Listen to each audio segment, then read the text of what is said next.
I'm Shane Hewitt. Welcome to the Shiftheads Podcast. Appreciate you being here and joining us. Handy Andy is the man of the hour. He's looking a little bit more refreshed. If you're joining us now in timely fashion of the order of the podcast, Andy just got back from Thailand. If you're listening to this any other time, this won't make any sense. But you're back. You look a little brighter. You're looking a little more awake. How you feeling? I'm feeling good. It's sleep. Sleep is like the elixir of health. When It you have a is. good sleeping routine, everything just falls into place. Like it took me about a week and a half to finally get a good sleeping schedule, but yeah, no, I'm feeling good. I've learned a little bit since the end of the radio show about sleep. Since I've been getting up in the daytime again, and I'm a day walker, Yeah. I've been able to see the impact of the nighttime for those who, are up at night and work at night. And Yeah. I can tell you this, companies that have people that work at nighttime, whether you're driving a truck or doing security, whatever, I hope they figure out how important these nighttime people are. Yeah. I've learned this because the impact of sleep, lack of sleep, or irregular sleep has such an impact on your day and your mental health for sure. I know that, with the Shift Heads group that, that 988 phone numbers out there for the mental health, and the clarity that comes when you're in the daylight is kind of when you start to see the impact of the nighttime. My dreams, Andy, have been so vivid, Oh, really? like vivid to the point where I'm aware of them. It's almost like I've got my bowl of popcorn watching the movie unfold. And I talked to an expert about it, and the answer that came back is that as you are sleep deprived of deep REM sleep, Yeah. doesn't mean you're not getting enough sleep, but just that deep REM sleep, your body's just catching up on reconciling things, creating things, reconciling things. And that could be why my REM sleep is so incredibly vivid when I'm dreaming like this. And it's cool though. Have you been like still using an alarm clock, or are you just kind of waking up naturally right now? No, I've been using an alarm clock to force myself awake at 8 a.m. because I want to get back to the 6 a.m. get alive thing. And what time are you going to bed? Well, I'm trying to get myself 8 hours. It's just that simple. So Yeah. if I'm hopefully turning off the light and going to sleep at midnight. That's another thing, is that I've been falling asleep, man, like a light. But there's a couple of great things about the indicators of what is stress and what is depression. And I'm not saying I was depressed in any way. In fact, I sought out help to make sure that I wasn't depressed, just to, be clear on that. And everybody that I talked to professionally, they all said, no, I don't think you're depressed, but you are going through a lot. And there was a season come fall of 23 where I went to the group and I said, I'm not myself, and I need your help. And if you hear me start to stray a little bit, that let me know. Sort of maybe tones that I don't normally take, or perspectives that I'm a little frustrated or whatever. And one of the big indicators was staying up later than I normally would, and not getting up in the morning, not wanting to get up in the morning. Now, as a night owl by nature, that was always a tough one, because you look at your schedule as it sort of happens for your body. And yes, I always stayed up a little bit later. I worked as a DJ for so long that staying up till 1 a.m. was never a problem. But I was staying up. The show would end my time at 3. I'd be up to 4, 5, 5:30. And then I would finally go to sleep. And then I wouldn't want to get up in the morning, and I'd spend most of the next day, and I would justify it, oh, like, take your rest, get your rest, but I wouldn't really do much. My productivity was very low by my standards, and I don't think you can compare yourself to other people. So I just want to acknowledge that for the nighttime sleep thing, as you go through the time change from your vacation, that the people who work at nighttime are a special people. The sacrifices they make to make this world go around, holy cow. And I think I got that when we were in it.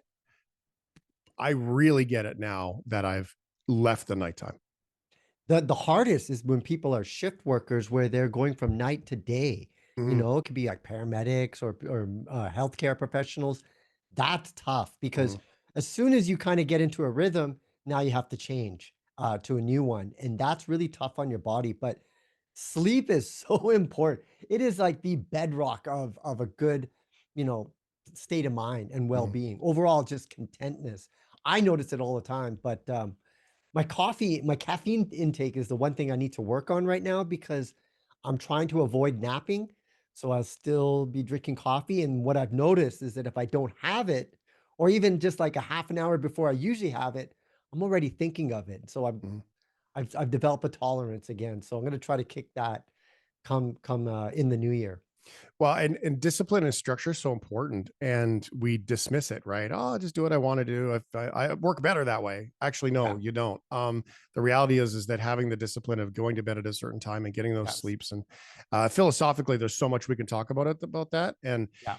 I can tell you this though: if you are working shift work and you're in and out during the day, like you do your 3 days, 3 nights, four off, or whatever the thing is for you, um, at least you get a bit of dose of the daytime, Yeah. and you don't get into the blindness, if that's a thing, of being working so at night for so long, Yeah. and that you forget how great it can feel to be up in the morning and all of that. So I think that's important as well to You know, acknowledge.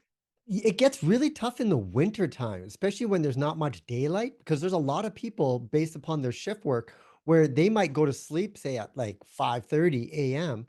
And by the time they get up, like it might be, the sun might go down around 4:30 p.m. So they might not get enough daylight. Yeah, And you BK used to need tell me that. about that. Yeah. And you really need it for your circadian cycle to reset that. And all your hormones, everything, all that regulation is happening based upon that. So it can get very, very tough in the wintertime for a lot of people, shift workers especially. DJ BK used to talk about all the time because he always worked later than we did. That's And right. he would say, I don't think I've seen the sunshine in 4 months. Yeah. Like, I don't think I've seen daylight in 4 months, because by the time he finished his show, finished our show, and the repeat of the show is 5 o'clock in the morning, 5:30 on the bus, still 6 o'clock, still dark, get home, go to bed. Yeah. And then he would sleep from, I don't know, 7 or 8 till 3 or 4.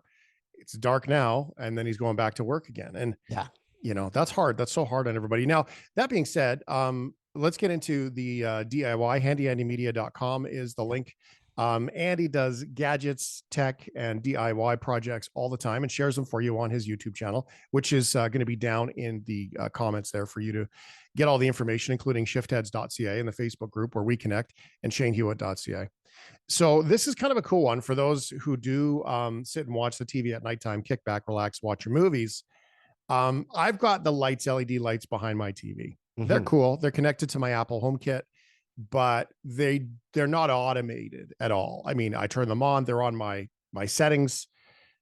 There are some cool technologies out there that allow this to be a whole different experience. Some of it's crazy expensive, so I'm curious to hear what you have to say, but you have one of those for everybody today. Yeah, this is an affordable option because LED strip lights have been around for a while. They started making them for television. So you put them behind your television around the TV, and they have these little tiny brackets where you kind of connect them on each corner. And then what happens is you can change the light. So the light's reflecting behind the TV off the wall or off the ceiling or wherever you have your television. And it creates this kind of a glow. Now it's kind of nice, but the issue is you're I pretty just much want to stuck. add one more thing. You don't get a reflection from your lamps in your TV either, and you can still kind of navigate through the room. That's right. That's right. It's a great way to light up your room, say if you want to have like a movie night. But the traditional LED strip lights for televisions, it's just a solid color in the background. You can change the colors, but it just stays solid. Now, this company, Nanoleaf, Canadian company, I should mention, Nice. based out of Toronto, they've been coming up with really cool lighting kind of experiences for the home. You can kind of see like I have all these crazy LED lights, so I'm like really into this stuff. And they have this new one. It's called the Nanoleaf 4D. And it's a strip light for the back of your television. It can go up to 65 inches. And what's really interesting is, unlike the other ones where you have to connect different strips together or you try to curve it and it doesn't really work with the LED strip lights, so it doesn't really, you have issues trying to mount it onto the back of your television. These ones, when you take it out of the box, what you'll notice is that they have these little corner pieces that almost look like little racetracks, like what you would see on a racetrack. And then you run the LED strip around that. So you go all around your TV. Now, the great thing about these LED strips is you can cut them. So depending on what kind of TV you have, whether it's 42 inches or up to 65 inches, you have all this strip, you go all the way around. And once you're at the end, on the strip itself will tell you, it'll have a little mark where you can put scissors and you can cut the strip so it's perfectly aligned. What makes this one different, Shane, is there's another company, Philips. They create these kind of strip lighting. Very, very expensive Very to have, expensive. like just out of range for the majority of people out there. Nanoleaf got the price down. I think this one's probably retails maybe about $170, $150, depending on if it's on sale. But what's different about this one? It has a camera. The camera faces your television, not you. So you can mount it on the top or you can have it on the bottom facing the camera. So the camera is looking at the television. What it's doing is looking at all the different types of colors that are on the screen. And in real time, it will actually create those colors behind the television. For example, if you're watching a movie scene and there's the sun in the top left-hand corner, and it's a nice big orange glow, behind that TV, right where that sun is, you're going to see an orange glow. And then in another corner, if it's blue or green, it's pretty amazing. And this is happening in real time. So as the image on your television changes and the colors change, the colors behind your television change in real time. When I heard about this product, I was very skeptical. I'm like, this seems too good to be true. There's got to be latency from the time that the camera sees the image to the back of your television. I'm telling you, Shane, I set this up. I was trying it out, and I sent you some of the video footage of it. It is pretty amazing. So if you're looking for a gift for a gamer or somebody who loves movies and TV shows, loves movie nights, this will take it to the next level because it's very immersive.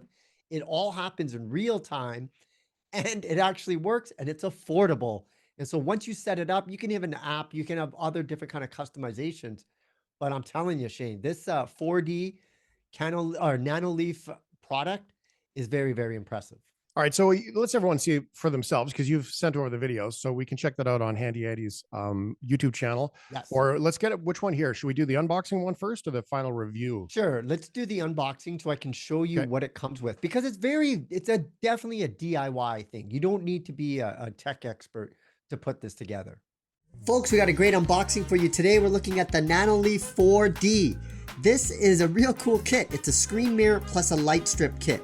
Essentially, any kind of color that you see on your television while you're watching a movie or playing video games, that same light kind of color coordination will be on the back of your LED lights. So it really creates this immersive experience inside your home when you're watching movies or gaming.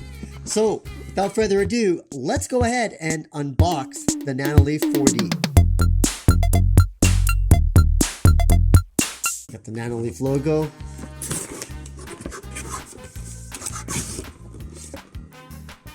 So it comes with a quick start guide. First thing that you see.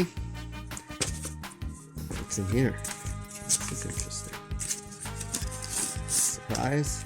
Stickers. Oh, okay. So this is the, looks like double-sided tape. It's already got stuck. I'll show you that. So these kind of peel off, and that's to hold the LED light strips, which is right here. So this can do up to 65 inch, but you can cut it. Wow, first time I've seen this. USB-C, folks, on an LED strip. Times, Bob Dylan was right, times are changing. It's got a little sticker here to kind of keep everything in place. I think we're gonna have to take a look at this. Usually LED strips look all the same, but this one, just by having USB-C, shows Nanoleaf knows that it is 2023. Wonder how it looks. It looks like traditional LEDs or any kind of, wow, look at that. This is a quality strip. Holy cow. That's heavy duty. Look at that. And yep, you do have cut marks. And if you look closely, you should be able to see the cut marks right there. So I try not to cut it. If I can, I'll just like keep it going, but we'll see how it works with this TV that I have because it is smaller than 65 significantly. I think it's like 32. Okay, so let's take a look and see what else is inside here. We're going to need some type of power source, of course. That has its own proprietary end, but we'll still have. Is this the actual camera itself? It looks like it. Well, this has got some weight to it. So that would be holding the camera, looks like.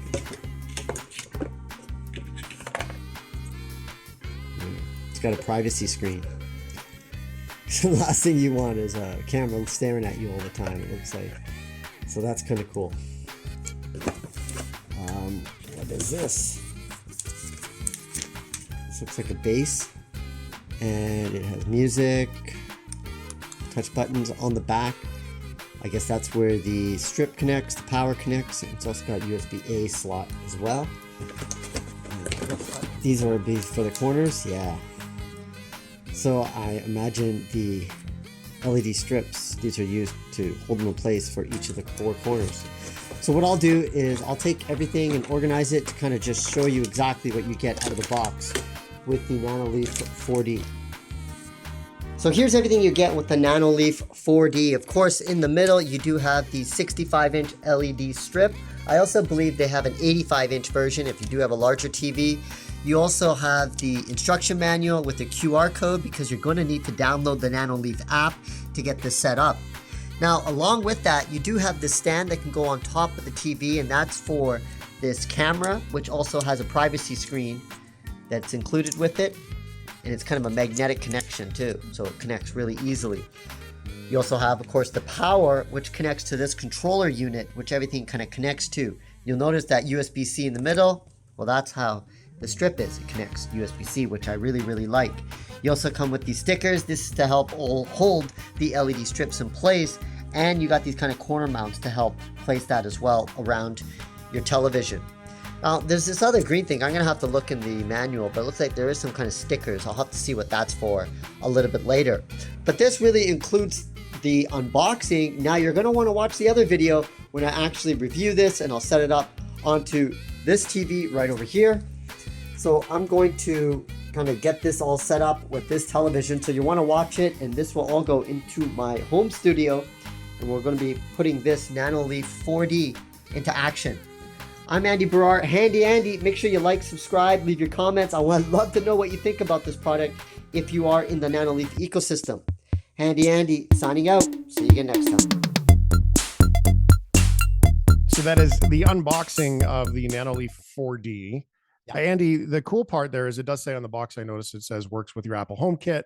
Yeah. So, which is important to know that if you have different kinds of smart plugs in your home or whatever, the stuff you buy, you want it to be as convenient as possible. Yeah. Now, a lot of people might not know this, and this has been a big issue in the smart home field.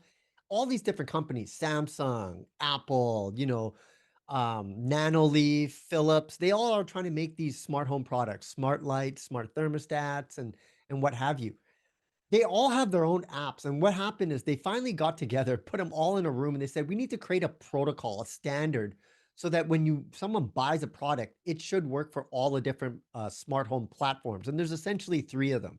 There's Google Assistant, there's the Amazon Alexa, and then there's the Apple HomeKit. So they created this program. It's called Matter. It's a protocol.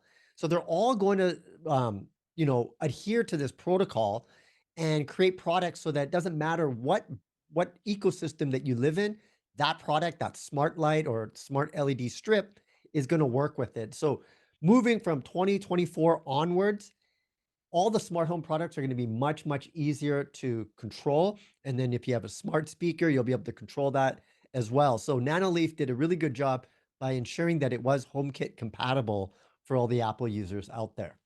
Now, it depends on when you watch this video. Some of these will have adjusted. I've even noticed that some of the updates on some of my devices are becoming a little bit more frequently lately, which I think that as they're retroactively putting updates in some of the devices so you can have access to them. So hopefully all of the older ones get updated as well, so you don't get yourself cornered in this by just buying one technology so you can't change. That's right. And a lot of the third-party manufacturers that aren't Amazon, Google, or Apple, they realize that it's important to create these products that can work with all the different ecosystems. It's just much easier these days. So for example, if you buy a smart security camera and you have one of those smart displays, you're going to be able to see that footage from that security camera using your voice right on that display. For example, maybe you have one in your front door and you have a smart display bedside and you hear a noise. You could ask to see, hey, show me the front door camera, and right on your bedside, you're going to be able to see that. Doesn't matter what brand that camera is from. Doesn't matter what brand smart display you have, it's going to work. So this has been a long time coming. It's just hard when you have competitors. You have to all get into a room and try to play fair ball, and create a standard to help the consumer. But finally, it took almost 10 years for them to all, adhere to one protocol. So it's a similar language. Doesn't matter what device you have, it's going to be able to work. And I don't know how they've worked out the licensing costs, because that was most inhibiting factor for most of them, was that the licensing was astronomical. Okay. Handy Andy told us that we would see the same colors behind the TV on the wall, Yeah. which makes your wall blend into the TV. It makes a much bigger experience, as you did on the TV. So you've got a review video here. Tell me about it before we play it, so everyone can see it in action. Yeah, so what you saw in the unboxing was that I was going to install it around my television. Then I actually mounted the television. It was on a stand or a bracket. And then I set it all up, and then I turned the TV on, went in the settings to make sure that it was on that 4D immersive experience, where now any kind of color that you see, and there was one scene where I was playing underwater footage from like Animal Planet, and it was just blue. It was blue on screen, blue behind the screen. There was another one where it's like just the Netflix main screen, different colors on the screen. Each corner had a different light color, and it was changing in real time. Even when I was watching the news, like, it just changes your viewing experience. Some people might find this a little bit too much. It's too immersive.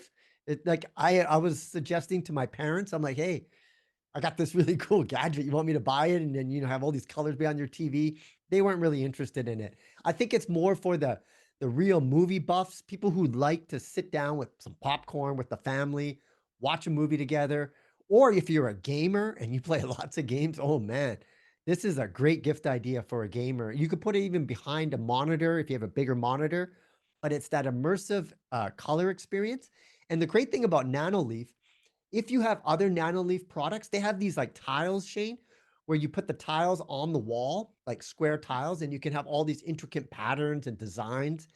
You can set it up with your television. So whatever colors are on the TV will go onto those panels at the same time. So it gets really like, I'm going to see this company again in Las Vegas at the big Consumer Electronics Show. And they have like the best display, because if you're like nerdy and geeky and you're like me, you like lights, you like technology, you like when things are all like all kinds of pretty things. Like, I got a little Knight Rider thing going on behind there, right? I love it. Like, yeah, it's true. No, I never thought of it that way. Yeah, well, that was the idea. It's like, I loved Knight Rider as a kid, and I was like, oh, I just want a light that goes back and forth like that. And yeah, I managed to do that. There we go. So definitely Nanoleaf, great Canadian company. They're really making inwaves in the smart home space. And I just hope to have some more of their products behind me in the near future. What I was thinking is get rid of these little square pads and have it all light shows, and just that's fun. Get my geek on, like old school 15-year-old Handy Andy would do. That's so good. Okay, well, let's get into the review so you can see it for yourself with the Nanoleaf 4D and Handy Andy product. Wait for it. Now, I want you to notice something. Notice the color on the back is exactly the same color as the TV, almost in real time. How am I achieving this? Well, it's not magic. It's actually a product from Nanoleaf. We're going to be looking at the Nanoleaf 4D screen mirror plus light strip kit. This is an all-in-one solution to do something that's quite impressive. It takes the colors that you have on your screen and puts it and relays it back on the back. And you can see just with the different colors over there, that's how it works. Is it any good? Folks, we're about to find out. So here's everything out of the box, and I just kind of want to explain it because you get an idea of how it works. You have the light strip itself. It can do up to 65 inches on a television on the back, but always getting that light strip was difficult. Thankfully, it does have this manual, and you have to keep that because of that QR code that is attached to this particular unit. On the top, you see that there is that stand for this camera that also has a privacy cover. When you're not using it, if you want that peace of mind, you can cover that, but it is facing the television. Also has the power adapter. You have the controller itself. Here's where you connect the power adapter, the lights, and the USB-C from the light, and also the USB-A, I should say, from the camera. You have these strips as well.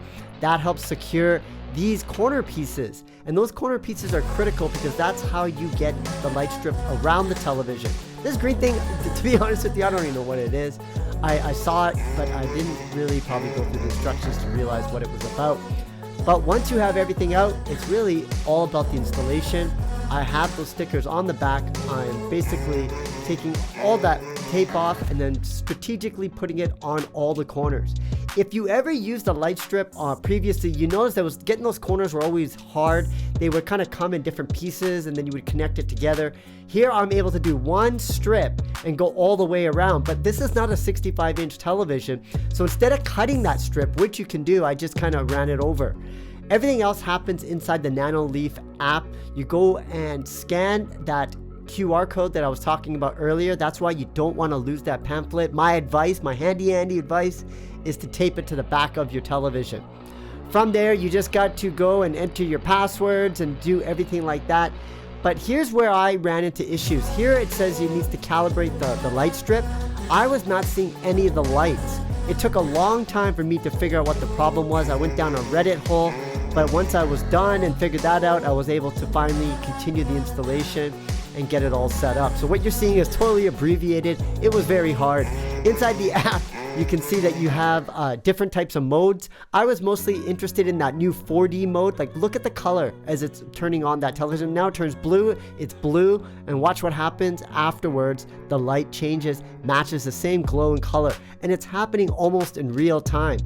Like I mentioned, I did have issues with the install. It was something to do with the controller. Someone on Reddit suggested that I take the LED USB-C and just take it out and put it in, until that light came on. I did it. It finally did come on, and then I was able to complete the installation. And you can see how wonderful it works in real time. Really gives that immersive feeling. Look, under the ocean, you can see that blue come up. There's the controller itself. Because I had everything underneath, I put some double-sided tape and also some crazy glue to get it secured on there. You can see the LED strip as well. Everything, the wires are a little bit messy, but once you are standing, and watching TV, you can't see it from that side. I can push that all back. But this is very, very impressive. I did, again, run into installation issues, but thanks to people on Reddit, I was able to figure out what the issue was. It was that connection from the controller to the USB-C. But once I got this up and running, I am very, very impressed. So folks, if you are in the market for, really creating that immersive experience in your entertainment room, whether it's for gaming or watching television, you got to check this out. That camera, I'm really impressed by the low latency of that camera. It almost in real time is matching the colors. Some people might find it distracting. Some people might find it to be the coolest thing ever. I thought it was pretty cool. However, this thing kept falling off. I didn't put enough crazy glue, so I'm gonna have to do that if I want to keep it there permanently. But even in this example, you can see how the colors are changing and adjusting based upon what is on the screen. Very impressed. Well, folks, I hope you enjoyed this review of the Nanoleaf 4D. Like I said, the cool thing, I had issues with that controller and getting those lights on initially. I tried and tried and tried. Thankfully, someone on Reddit saved the day, suggested that I unplug and keep plugging it to the controller, and it finally worked. I'm Andy Barrar, Handy Andy, signing out. See you again next time. Be sure to like, subscribe, and leave your comments below. Let me know what you think of the Nanoleaf 4D. HandyAndyMedia.com and the Nanoleaf 4D for you right there. You can check it out and link from the description below, shiftheads.ca for the Facebook group as well with Handy Andy Barrar. Now, Shane, next week, what I want to talk about is shoes, namely boots, because for the first time in my life, I bought a pair of boots. I've never owned a pair of boots before. And so next week, we're going to talk about how to care for leather boots once you buy them, how to care for them. And then after that, how you can do that maintenance. So you could use these boots for maybe 5-10 years, provided that you do that daily maintenance. That's what we'll be talking about next week.